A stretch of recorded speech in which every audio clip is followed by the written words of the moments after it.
Hello, podcast listeners. My name is Patrick McCormick, here with your moment of Zen. We are our own worst critics. We are quick to program our subconscious in ways that are totally unproductive to our lives. Ladies and gentlemen, welcome to episode 3 of the Zen Disc Golf Podcast.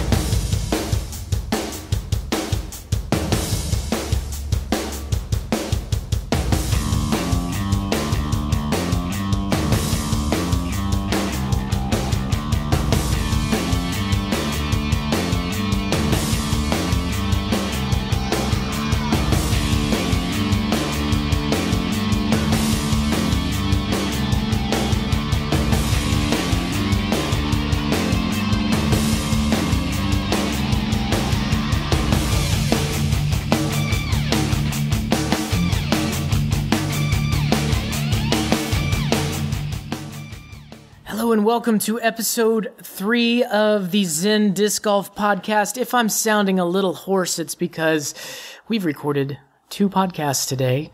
And we already, guess what? We pre-did our interview on this episode, and it's probably a good thing we did, huh, Zach? Oh, absolutely. I mean, what an interview it was, and time well spent, Pat. We interviewed Chris and Jason from Good Up Disc Golf in Texas, who are bringing disc golf into the schools and summer camps and youth. And man, I tell you what, we were just blown away by some of the responses to our questions, some of your questions on Twitter. These guys are top notch. I don't know what else to say about this, Zach. Now, the answers to the questions that we asked the Twitter followers of questions, the way that they responded and their ability to articulate what they're doing with those kids down in Texas is just amazing. And I'll tell you, anybody who's a disc golfer that's listening out there that can't get behind what these guys are talking about bringing disc golf to the youth and teaching them proper etiquette, well, I got to tell you, you're out of your mind. Yeah. So in lieu of a lot of the normal segments that we do, we're going to give you an extended interview with Good Up DG, and we really hope you enjoy. Enjoy.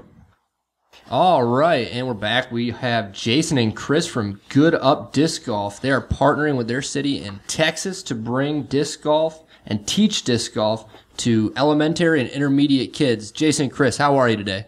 Great.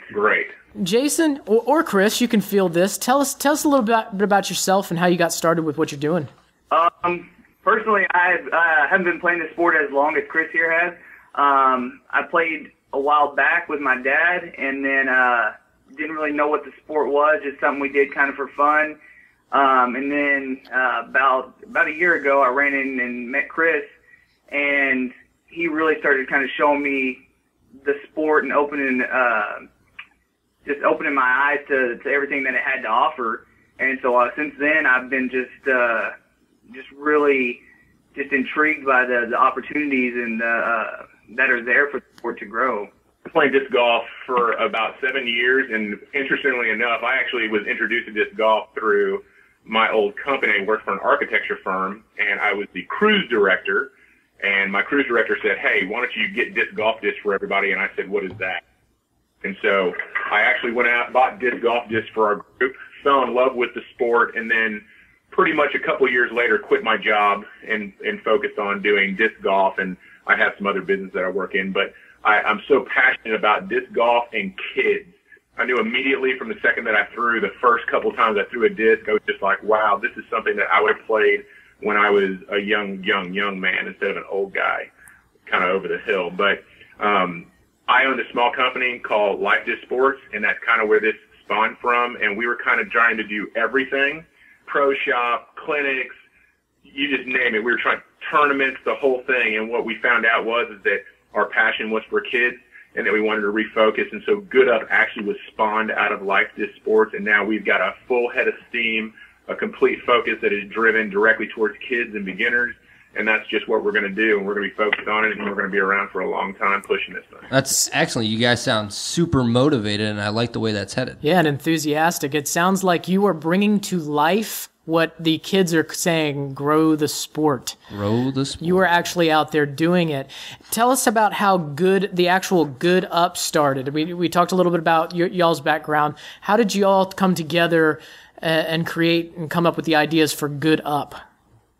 Well, actually, I worked for a church. I had actually hurt my back, so I was down, And so I just had a lot of time to sit around the house and think. And I had met Chris, and we had played disc golf a few times together. And my son had really started to like the sport, and he really wanted to know more. And I really wanted him to, I wanted to be able to teach him more, but I didn't know enough, you know. And so I came to Chris and said, you know, there should be a way for us to reach out to these kids, and there should be a way for us to try to grow the sport. And come to find out, he had already, you know, they had already tried to do that, and that's really, so we sit down and started talking and said, what can we do and how can we reach out to kids to teach them the sport community? Okay, all right, very good. He was basically making a more concerted and a more defined effort to not just simply like kind of let things fall in your lap. So what would happen to us is we would be going along doing some small event or some small clinic and stuff, and somebody would say, hey, could you guys come do this at our school? And we're like, yeah, sure. And so the difference now is that we're going after that. We're actually going and attacking that level of play and youth and bringing them into the sport, because I just feel like right now what the sport is absolutely lacking is a defined youth game for kids from, like I said, from 3rd grade to 8th grade. When we start plugging in kids at that age, our real true superstars are coming. They're not even here yet. We think they are, but they're not. We have a handful. There'll be thousands of them here in the next decade. That's absolutely true. And I was just talking about on our first podcast how me and my wife are having a son, and I already told Paul Macbeth to watch his title because he's coming for it. I mean, kid isn't even born yet. Maybe I'll send him to Texas and send him through y'all's clinic, and then he'll not develop my bad habits. There you go. Down here, we'll get him honed up. But one of the things I've noticed about in a couple of the communications you've had with me, and also by reading your Facebook, and I guess is what you call your mission statement, is you mention an attitude that you on the disc golf course that you don't really care for, and that's one of the things that you're trying to change. Can you elaborate on that a little bit? Absolutely. You know, like I said, I haven't been around the game as long as Chris has, but we went out to one of the tournaments, and I got to witness firsthand just this attitude, and I wasn't real sure if it was normal or not. You know, just the language, just the way that they carry themselves, just the stuff that I wouldn't want to take my kid around. Oh, wow. Personally, and I was just like, you know, and it seems to be, you know, the normal. And then we go out to the disc golf course, and you see people who have never played before, who don't know the, you know, the etiquette of let somebody play through. Right. And then they'll start yelling or just this, you know, get out of the way, you know, kind of, you know, I guess just this attitude that they carry. And it's not everyone, you know, there's a handful. But I was like, man, I don't understand. And then you start looking and you go, when have they ever had anybody show them something different? This is the norm, and this is the way that they were shown or they were taught, or it's okay. And so then it just kind of transfers over. So it wasn't anything, you know, specific other than just, you know, you wouldn't allow this in Little League, you know, T-ball, or, you know, little dribblers basketball. You wouldn't see these kind of, that's not what coaching would do. They wouldn't teach the kids that this is sportsmanship, you know? Right. No, I can agree. I just in the last tournament that I played in, lots of foul language being thrown about. Not the last tournament I played, one before that, I saw a guy get so mad he hit himself in the face with a disc. So, which was wildly hilarious, but also wildly inappropriate and ridiculous. Yes, that solved a whole lot. You should have taken that disc out of his hand and put my book in it. No kidding, right? Hit him in the face. I was just ready to say, I actually think that to solve a lot of this issue is we just need to get that book in a lot more people's hands. That's what needs to happen. You know what? Oh my! I'm gonna crawl under the table. I'm so humbled. I'm literally doing it right now. Man, I'm telling you, you know, I think that this is like a new age of disc golf. You know, there's some underlying traits that have always gone with disc golf, and we can kind of, you know, squirrel around them and mess around. But the truth of the matter is there's been a lot of trash talking. There's been, you know, some mild use of marijuana, stuff like that in disc golf. And there's been just a number of things, like we were talking about with this kind of candidly, this attitude of almost like the world owes me something because I've learned how to throw a disc really well. You're not talking about entitlement, are you? Yeah, we're about a big old, we're talking about a 44-ouncer of entitlement from nonetheless. That's what we're talking about. What's really funny is this conversation that we're having right here is the exact same conversation that Zach and I had the first day we met. We actually met at a book signing, my book signing, and he comes up to me and he goes, first of all, he goes, "Sell me your book." And I'm like, oh God, I've never had to verbally sell my book. I was kind of like, buy it or don't. I don't know what else I gotta tell you. But then he goes, all right, and when you're done selling me the book, I want you to tell me how we're really going to grow this sport. And I was like, okay. So he put me on the spot, kind of like, this conversation is.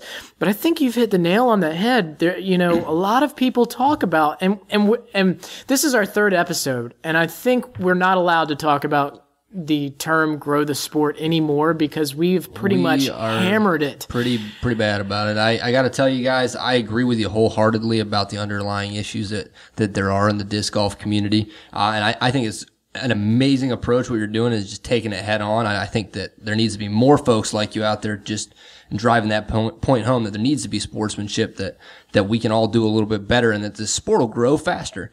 But how do you guys feel about the term "grow the sport"? The term itself, I think it's going to become one of those terms that loses its meaning. It's going to lose the power that it might have once had. Simple fact, I just go back to, you can't say grow the sport and then, and push for kids and let that be your solution, but then not make, there's not, everybody's pushing for more pro courses or more, 18-hole courses, but there's not kids courses being pushed. There's not kids programs being pushed other than on a PE course or, on a blacktop, throwing the disc at one basket. That's not how the game works. There's not being introduced or some kind of penalty for someone going out there and throwing up the F-bomb when they miss a shot when there's a whole group of kids that have shown up to see a pro player play. There's not these things that are being, so the term "grow the sport" is going to lose its impact when you try to grow and you reach that and it starts to, but then you have these obstacles that shut you down. Right. And Zach and I were kind of, we like I said, we've kind of hammered this on our last couple of podcasts. The first podcast, Zach brought up a really good point. Well, I asked the question, well, what does that even mean? And, in my book, I talk about if you want to be successful, first you have to define what success means. And so when we say grow the sport, I guess that's why we keep hammering on it, because we need to define what that means. And Zach says, well, I think that means different things to different people. As far as talking about me, it means creating different courses of different skill levels. Now, I'll be honest with you, I never thought about creating a kids course or extremely short tees. I think that's a great idea. Honestly, I've only ever seen that in one place, and that was down in Blue Angel Park in Pensacola. And they have a juniors tee on all 18 holes on one of their courses. And believe it or not, you would see every once in a while you'd have a pack of 10-year-olds running around out there hucking discs. Awesome. Well, believe it or not, I think it expands beyond that. It's having a broader vision that it absolutely includes, really, honestly, everyone. I actually designed a course for an elderly community. Really? My target was 65 and above. Wow. So how did using that target audience, how did that change the way that you built the course? Well, I've built a few courses in the past 4 years, and I simply talk to my customer and I set aside my personal opinion and I set aside my personal preference. So I don't design courses for myself. That's the first and foremost. Okay. And so what I simply do is I simply ask myself, in this environment that I have, my demographic, can they use it? So first of all, I was looking for a section of the property that was not super hilly, but still had a little bit of elevation, because most of the elderly, they were looking for a place to get a little bit of exercise. So I don't want it to be on perfectly flat ground, right. But I don't deep grades either. I don't want them having to hop across small creeks or anything along those lines. The other thing is that you just don't make super, super long holes. What you do is you make the holes clever. You make them have to work. Nobody wants anything more than to go out and throw a disc in a wide open field at a basket. Nobody wants that. What you want is a little bit of challenge. So I use the terrain and things like that in order to make that challenge, but it's not too difficult for really anybody to play, but it's challenging enough that you can't just step up there and throw. And then, like I said, the distance is really the big one. What I do is when I design those courses, they're always usually a 9-hole course, smaller course, and I always put one hole on there that's legit. And so there's a hole on there that's 385 foot, and it weaves and zigzags down through a pretty tight corridor into a blind cave at the back end. It's kind of a cave of trees down there. And so I give them a feel of what a real hole is like on a real course, and that gives them their challenge. They shoot like a 9 on that hole. No kidding.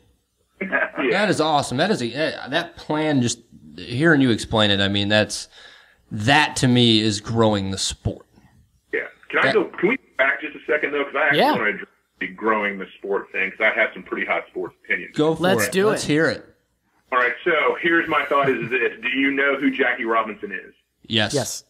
Yeah, do you know who Barry Bonds is? Yes. Okay, Barry Bonds watched Jackie Robinson when he was a little boy, and he said, I want to do that. Right on. And the only place that he could do that was in what? Little League. Little League. Little League. Little League. Hey. Hold on just a second. So we create this thing called Little League, and you got all these kids running around with what? Their Superstars jersey on and their baseball cap, and they walk like them and they talk like them, and then a handful of them actually begin to swing and throw and pitch and catch and play like them, and then all of a sudden you grow these superstars out of it. The problem with saying just grow the sport is that you have to have a system in place that we do not have. Disc golf is primarily made up of over-the-hill high school athletes and college athletes who didn't go on and do anything. They just simply didn't, and they went, somebody introduced them to disc. They plugged in and said, man, this is it. I did. I was 38 years old when I was introduced to disc golf. Oh, no kidding. I wish I'd been introduced a long time before that, but I wasn't. But what I realized was, if I'm gonna just brass tacks. If I am a sponsor, if I'm Gatorade, by the way, disc golf, you can't call Latitude 64, Innova. Those are not sponsors of disc golf. Those are manufacturers. That's what they are. What we need is a sponsor. We have no sponsor. Gatorade, Coca-Cola, Pepsi, somebody. But look, if I'm Gatorade, honestly, and I'm standing there and I'm listening to some guy cussing somebody out on a tee pad because he's being too slow or taking too long, it's hard for me to want to look at that and go, I want to push all my money into that. What we need to change the dynamic of the game. And the only way to do that, in my opinion, is to start with our youth. Start teaching them about true etiquette on the course, about being a consummate player and what we call a fierce competitor. You can be fiery. I don't have a problem with that. I have a problem with being rude, sharp, short, and mean. I just simply think there's no place for it in disc golf. Right. Once you have a little league system of some sort, a place where youth can plug in, because right now, here's the problem. So you're going into schools, telling all these kids about disc golf. They're running home. They're telling their mom and dad says, great. They go out and buy them some gear. They take them out to the local disc golf course that's 6,000 foot long, and they go, well, there's no way. Mm-hmm. Joey's 11 years old, and it took him 7 throws to make it on the first hole, or 8. And 3 holes later, they're done and heading home. Right. Yeah. There's no system to plug in. We need courses, and we need leagues. We get courses, and we get leagues. And it's going to start by doing leagues with portable courses, because the cities, they're not ready to make that commitment yet. Not until we step across the line and make the big commitment, get portable baskets set up, start leagues, get people playing, set up 9-hole courses that are friendly to play, and post, say, hey, we got a 9-hole course set up just for families and for kids. Come on out. We'll be out here from 9 to 3. That's what we're doing this summer. Yep. That is our game plan. That's how we're going to pump this thing up and get it rolling. That is going to lead us into the ability to do camps and then the ability to start leagues. Once we can start leagues at that point, then I think disc golf and Rockwall for the youth is going to absolutely explode. Now we're going to get somebody's attention. Chevrolet, Ford, somebody locally is going to say, hey, how do we get involved and help out? When we start doing that, now we're going to get the attention of the rest of the world. You know what? Bigger tournaments I understand that there's an importance to have bigger tournaments, but honestly, right now, players are just playing for their buddy's entry fee. We need to be playing for purses, not entry fees. How do you get purses? Get sponsors. We have no sponsors, so we got to get sponsors. How do you get sponsors? Get kids involved. Why? People see a long history of the game growing. They see how it's feeding itself.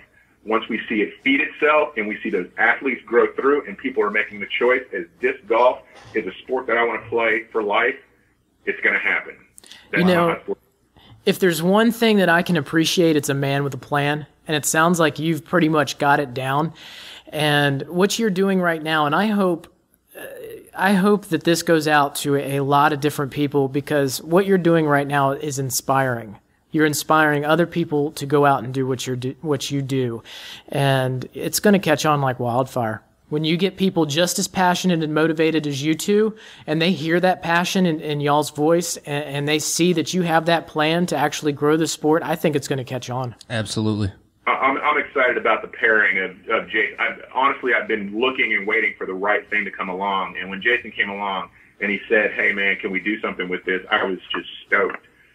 The way he works with youth is, honestly, it's bar none. It's the top of the line. He's the best, and I'm excited about working with him. I'm a technician.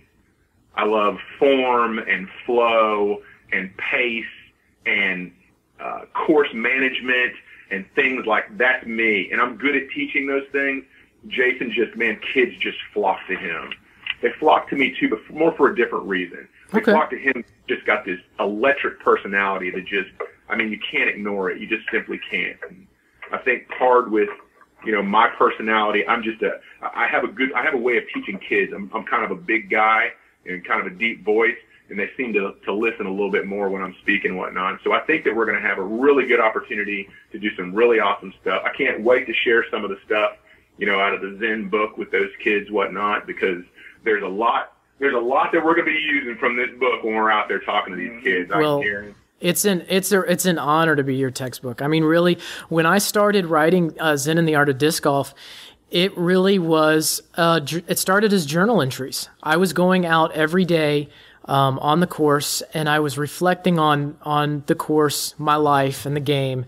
And I came home and I started writing it. I didn't even know it was ever going to be released.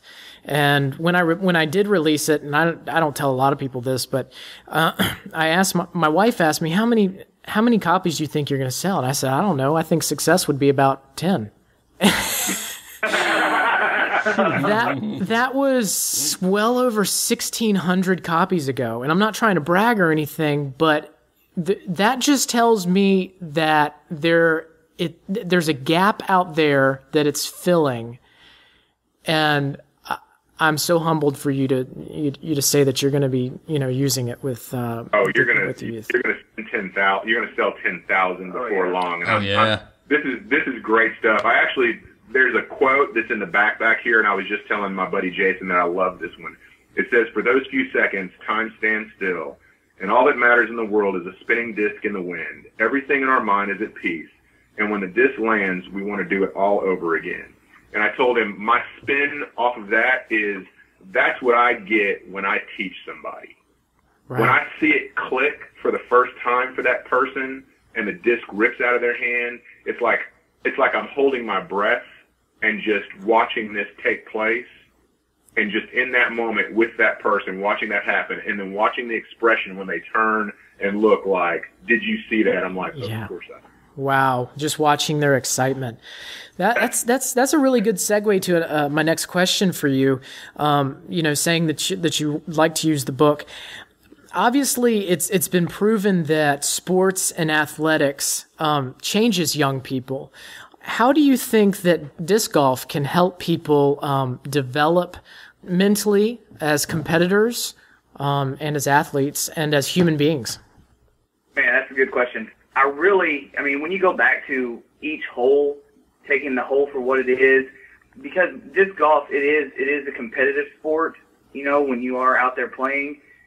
But at the same hand, if you're on a card with people who are having a great time, and that are just out there, they're encouraging, like, "Oh, good shot, good shot." It's still competitive, but it's such a different feel than being out there and being on a card with somebody that just has that attitude. I agree with that 100%. It's grumpy because it changes, and the part that really you have to focus on is, regardless if you're playing with somebody that has a positive attitude or a negative attitude, your emotions and your play solely is your own. And although those things influence you, they ultimately can't change your game. So getting that and learning that, and getting to that level of not letting your environment or your surroundings affect your play, I mean, that's a challenge in itself. And I think that's part of the enjoyment, that you get from actually overcoming some of those obstacles, when you do get placed on a card with somebody who has a poor attitude, and you're able to just sit there and still keep your focus and keep your mind where it needs to be.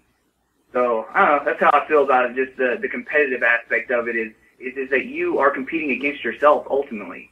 That's awesome. Right. Well said. Yeah.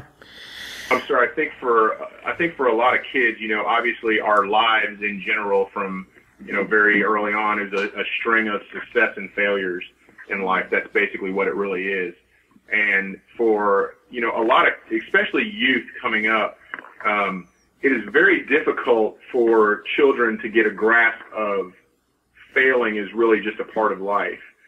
What I've noticed in disc golf, though, is when we've done some camps in the past, what I found really interesting is that at the beginning, when the kids were first just learning, they tended to not want to stick with it up front because they were so bad. But as soon as they got that, it's so crazy. We're not talking about a lot of success.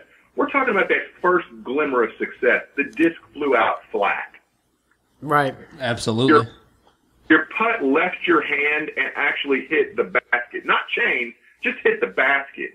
And all of a sudden, you don't even have to say anything. That kid runs over, picks that disc up, and does it again. And then he starts saying, man, I can make this. I know I can make this. All of a sudden, and he's still missing, but he's saying, I know I can make this. Mm-hmm. So all of a sudden, what you've done is you've got this sport that fuels a young person to try to be successful and to deal with the small failures along the way in order to get there. Yeah, and I think it's interesting.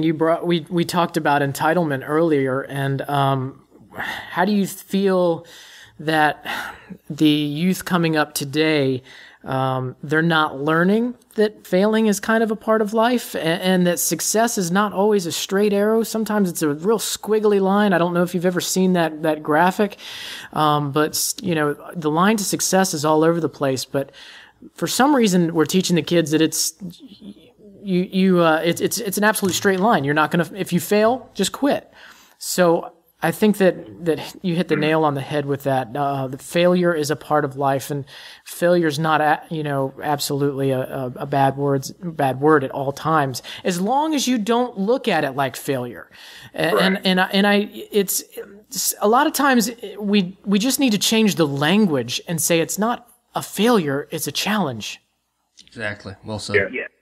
And it's just that whole mentality that everybody gets a ribbon. That's the attitude. And a lot of that falls, on the parents and the society.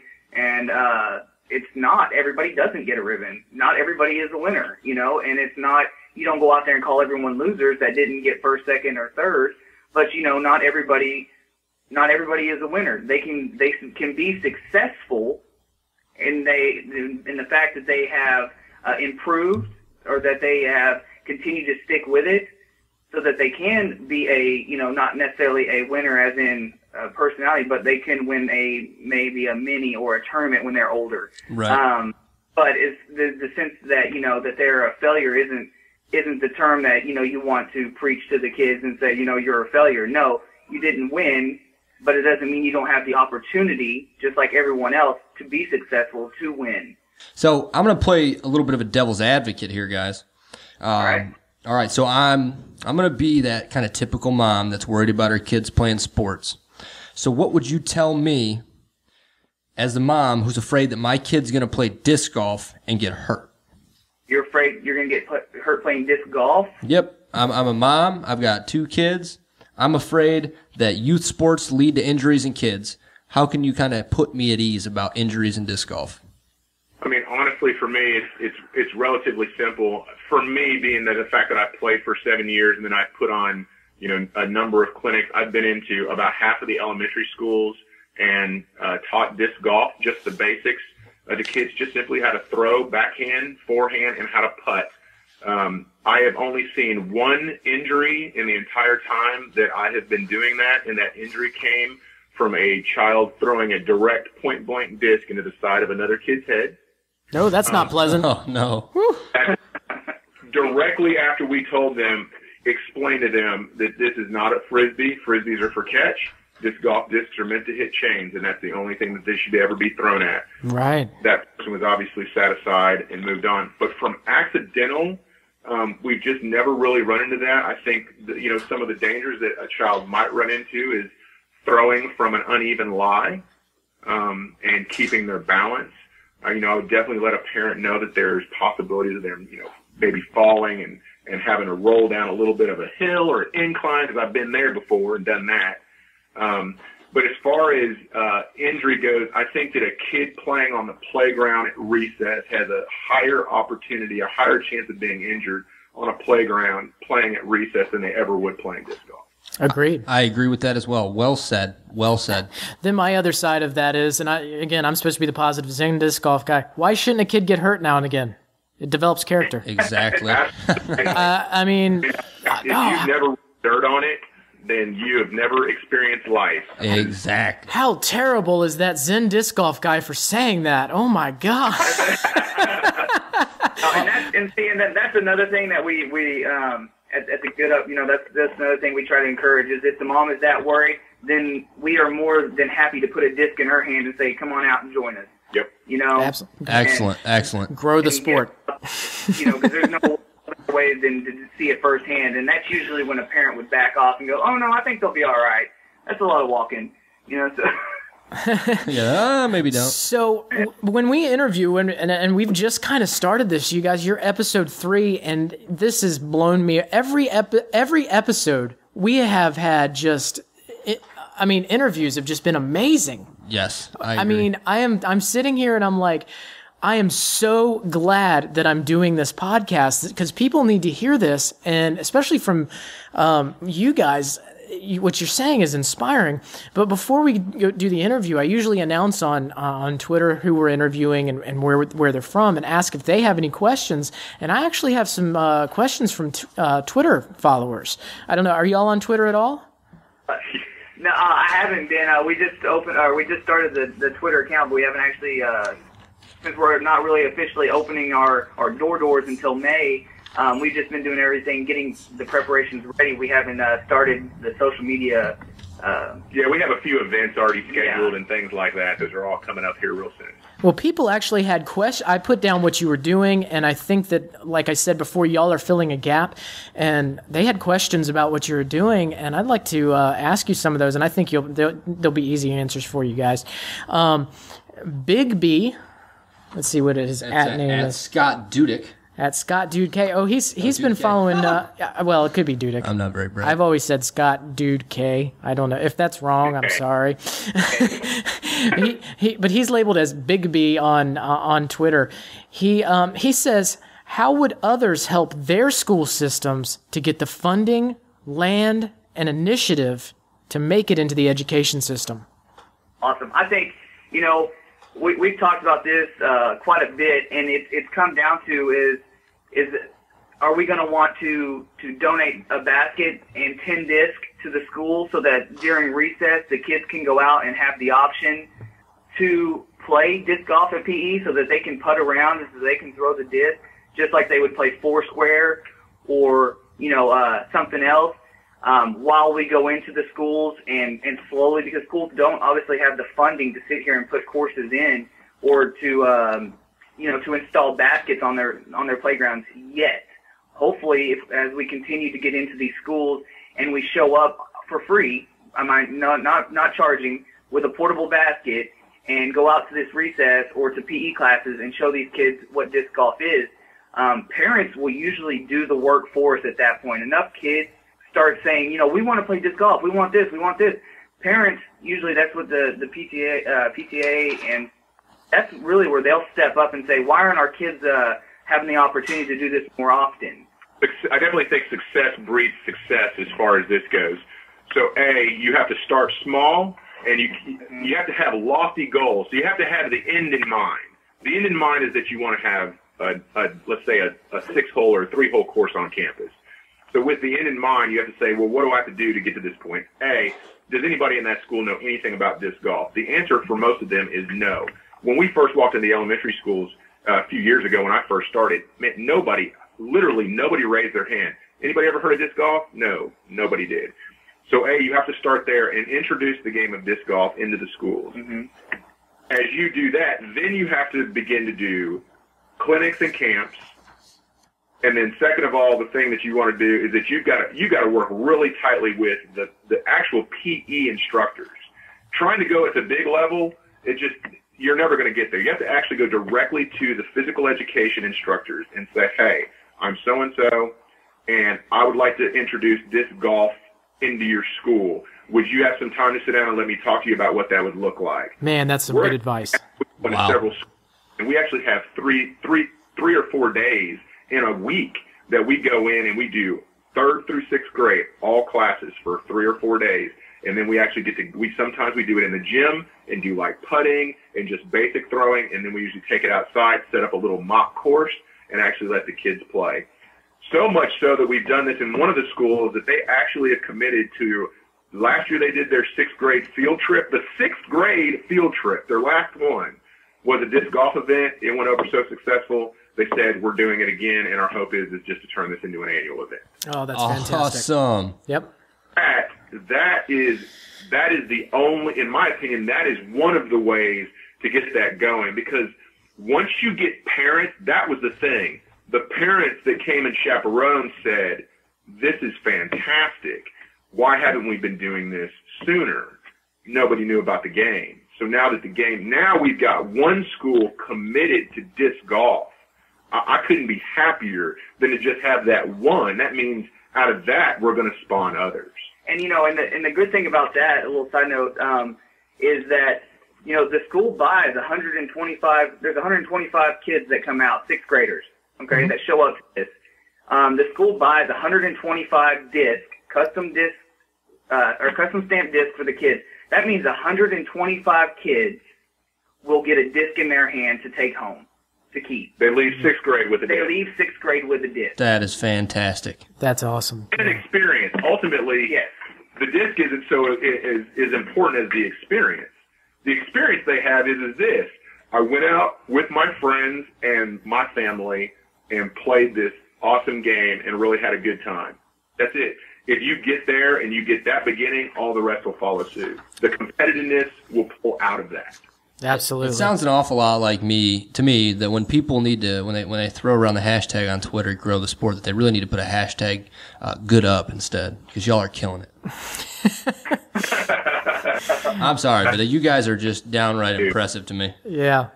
You're definitely inspiring. We got one more question for you from Twitter, and you just nailed that last one. You got one more question on Twitter, and this one comes from the Disc Docs. And actually, they're going to be on our show. We haven't scheduled it yet, but at least one of them, they're actual doctors, and one's a chiropractor, and they've been going to events and helping disc golfers, with their sports-related injuries and things like that. So we thought that would be interesting on a physical side. And he wants to tie it to the mental side and stuff like that. So he chimed right on in when we asked this question, and he just wanted to know what seems to be the student's favorite thing about disc golf and what attracts a person to the sport. The favorite thing about disc golf for most any kid that I know, they just want to be able to throw far. And the first time they actually let a disc go and it flies, fairly far for even them, that look on their face pretty much has them hooked. But I will tell you the thing that hooks them. The first time a kid bangs chains from about 40 or 50 feet out, it's pretty much over at that point. No kidding. Now they're running home to mom and dad, and they're driving them crazy until they get their first set of discs.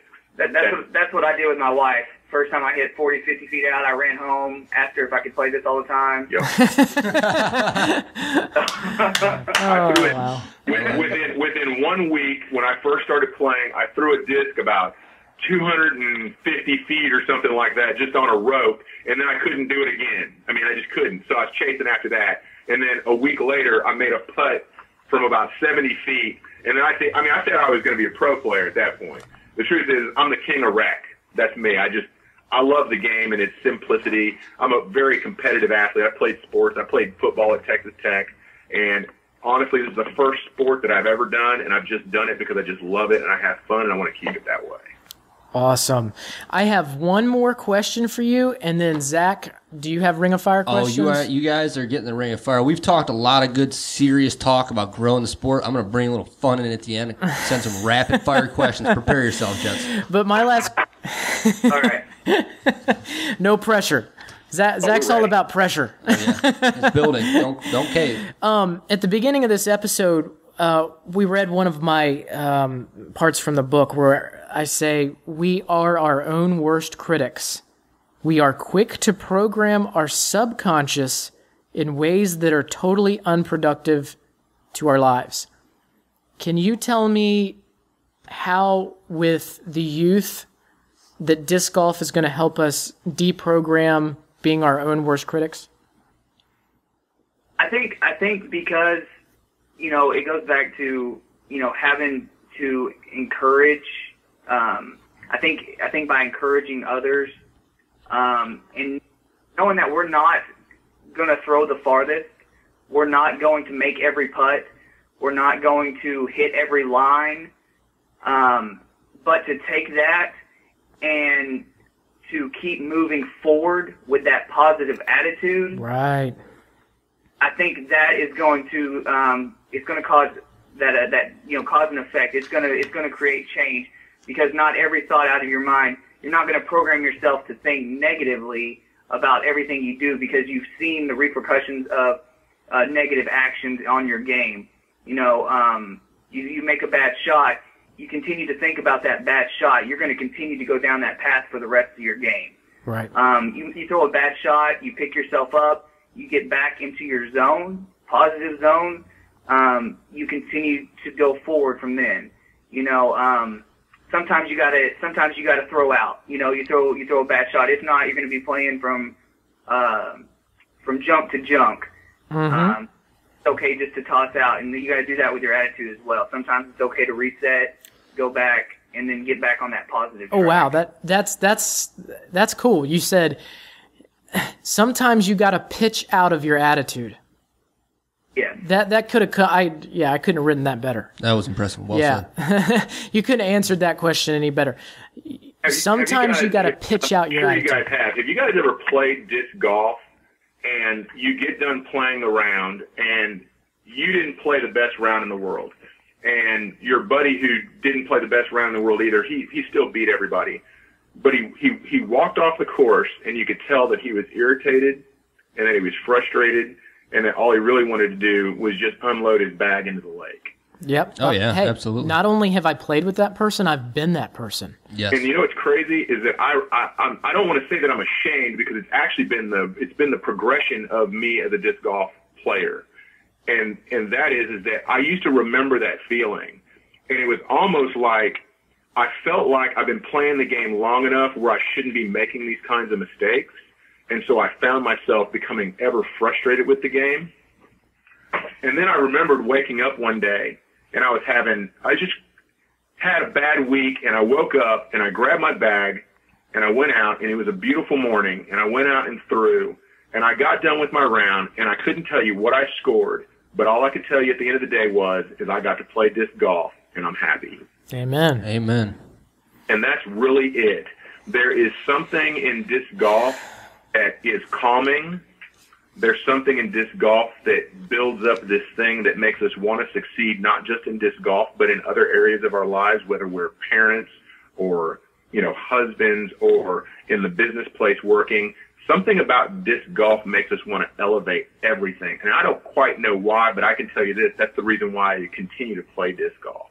Yeah. Y'all have blown me away. And usually our interviews have been lasting, what, 21 minutes? 20 minutes. So. This interview is 5 stars. Oh, and absolutely. And maybe 6 stars on a scale of 5 stars. This interview will probably be most of the podcast, and it's one of our proudest achievements sitting at this table. Absolutely. You have been spectacular. Thank you. That being said, are you guys ready for the Ring of Fire? We are. All right, gentlemen. Here's how the Ring of Fire is going to go. I'm going to ask 2 questions. The first 2 questions you'll both answer separately. The third question will be directed at each of you individually, and it'll be about the other person. Are you prepared? Okay. All right. Go over the rules one more time. Sorry, I had to get a drink of water to prepare myself. I'm sorry. Hydrate. Safety first, then teamwork, then hydration. First. All right. You're going to get a total of 3 questions each. So the first 2 questions I asked, you will both answer separately, but at the same time. The last question that I ask will be directed at each of you individually, and it'll be about the other person. Okay. Are you ready? So you're saying our friendship could be into It's on the ropes at this moment. It's on the ropes. A lot's hanging in the balance. Are you ready? Really? Do you think the Zen Disc Golf podcast would end your friendship? Well, we're fixing to find out. That would be so bad for business. Good run. Are we ready, guys? I love you, Jason. All right, guys. You get to pick 3 discs for the rest of your life. 1 driver, 1 mid, 1 putter. Go. Sturgis S, Buzz, Flex Buzz, and a Wizard. Wow. Judge, Boom, boom, boom. Yeah, no kidding. Dutch, T-Bird, and Wraith. Wow. Nice. You guys were ready. I like it. What was your putter again? Judge. Judge? A judge. Okay. Right on. All right. Next question. You get to play on 1 course for the rest of your life. Where do you play? Sailor Ranch. Mount Pleasant. I'm going to say Fate. Right here, Fate, Texas. Little course. Okay. Right All on. We'll have to Last- come down there and play them with you. All right, Jason. Come on down. Jason, your question. Are you ready? I'm ready. All right, Jason. Who wins in a fight? Chris or an alligator? Chris. He's like 6'5". He's a big guy. Yes. For my sake, and not since there's not an alligator here, I'm going to say Chris. You know what? I'm inclined to believe you after listening to him for 50 minutes that he might just beat an alligator. And if he doesn't beat him with his fists, maybe just by talking to him. It's like, get the alligator. Like, listen, alligator. You're just going to make him choices. You're just going to make him give up before he wants to fight. Talk him to death. All right, Chris, are you ready? I am ready. All right, Chris, who wins in a fight? Jason or 3 rattlesnakes? I'll be real honest with you. My first thought is 3 rattlesnakes. You're talking about some highly venomous reptiles, but I'll be real honest with you. What most people don't know is that Jason has one of the most sensational pirate mustaches. Mustache wins. Well, actually, his mustache actually completely curls up and around. And so here's the thing. So now he's really just down to dealing with 1 rattlesnake because those other 2 rattlesnakes are going to pretty much be focused on those 2 tines on his mustache, on the pirate mustache. And then Jason has what we call the super stealthy skills. Jason, one of the quickest guys I've ever seen in my life. My daughters, I actually heard about Jason Mason through a summer camp about what he could do at summer camp. And the guy's got some of the fastest hands in the world, and I'm pretty confident that he could take out any single rattlesnake. I love it. That was an awesome response, guys. You're amazing. Yeah, amazing. Well, that just about sums it up for us. Do y'all have anything else you'd like to add? No, we've just keep in touch, and we'd like to do this again. Maybe down the road, do an update, follow up with you guys.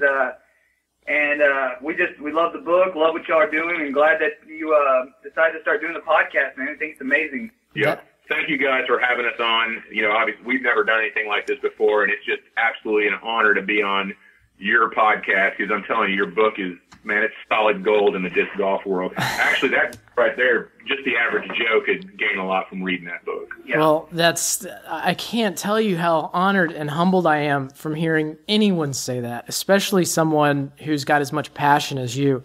And I tell you what I'm going to do, guys. I'm going to send you all 25 free books for your youth. You hear me? Yeah. We're both stop breathing for just a second. A little bit. Wow. I believe in what you're doing, and I think that this podcast, in the right hands, is going to inspire a lot of people. And the way that my wife asked me one time, she said, because I kept saying, well, I don't know where Zen Disc Golf is going to go. I wrote the book. People want more. It's done a lot better than I ever thought. And she said, well, did you ever write a mission statement? And I said, yes, I did. It was 114 pages long. And in my mission statement, I say, as you give freely to the universe will give back to you. And I really believe in that. That's why I do all the giveaways, and I get way, way more than I put into it.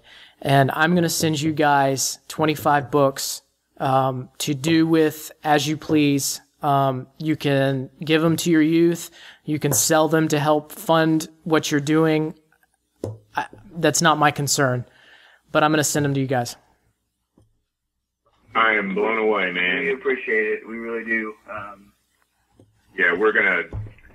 Man, I'm just kind of blown away right now. We're getting ready to do some orders and stuff for some of our kids camps and stuff, and I definitely want to get you guys some good up stamped discs down there to either hang on your wall, or I'd rather you throw them. I hate stuff hanging on the wall. I don't care how it is, I'm throwing it. I love it. That's awesome. Yeah, so we definitely want to get you guys some good up gear down there as we start ramping up for this spring season. We love opening boxes. I'm just blown away, man. I thank you so much for having. I'm sitting here, honestly, I can't hide it. I got goosebumps, man. Well, we had goosebumps for 50 minutes. Yeah. and I think that the people listening to this podcast in their car, they're going to be going, oh, ooh. Oh,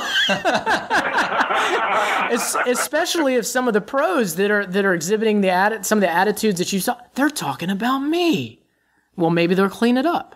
Well, the effect of words go a long way, and I've definitely I've seen that, especially from my book. But now that we're able to actually physically speak to people, I'm ready to see that in real life. So y'all are getting 25 books. Man, thank you so much, Patrick. That's so cool. No problem. Thank you guys so much for being on the show. Hang out for just a few minutes. I'm going to tie up all the loose ends here. And what's your website again? I'm sorry. It's goodupdg.com. goodupdg.com. Okay. So go ahead and hang out on the line for just a few minutes. I'm going to tie up some loose ends, and then we'll talk for a few minutes. Okay, sounds good. So everybody, again, that's goodupdg.com. These guys are out there growing the sport. They're making a difference, whether it's disc golf or just in kids' lives. And that is huge. And I hope that this podcast has reached you or touched you in some way. I know I'm looking at Zach right now. We're both just shaking because we feel so good about this podcast, and we felt good about the other ones too. But God, it was an absolute pleasure to speak to these gentlemen. With that being said, we're signing off. I'm Patrick, and I'm Zach.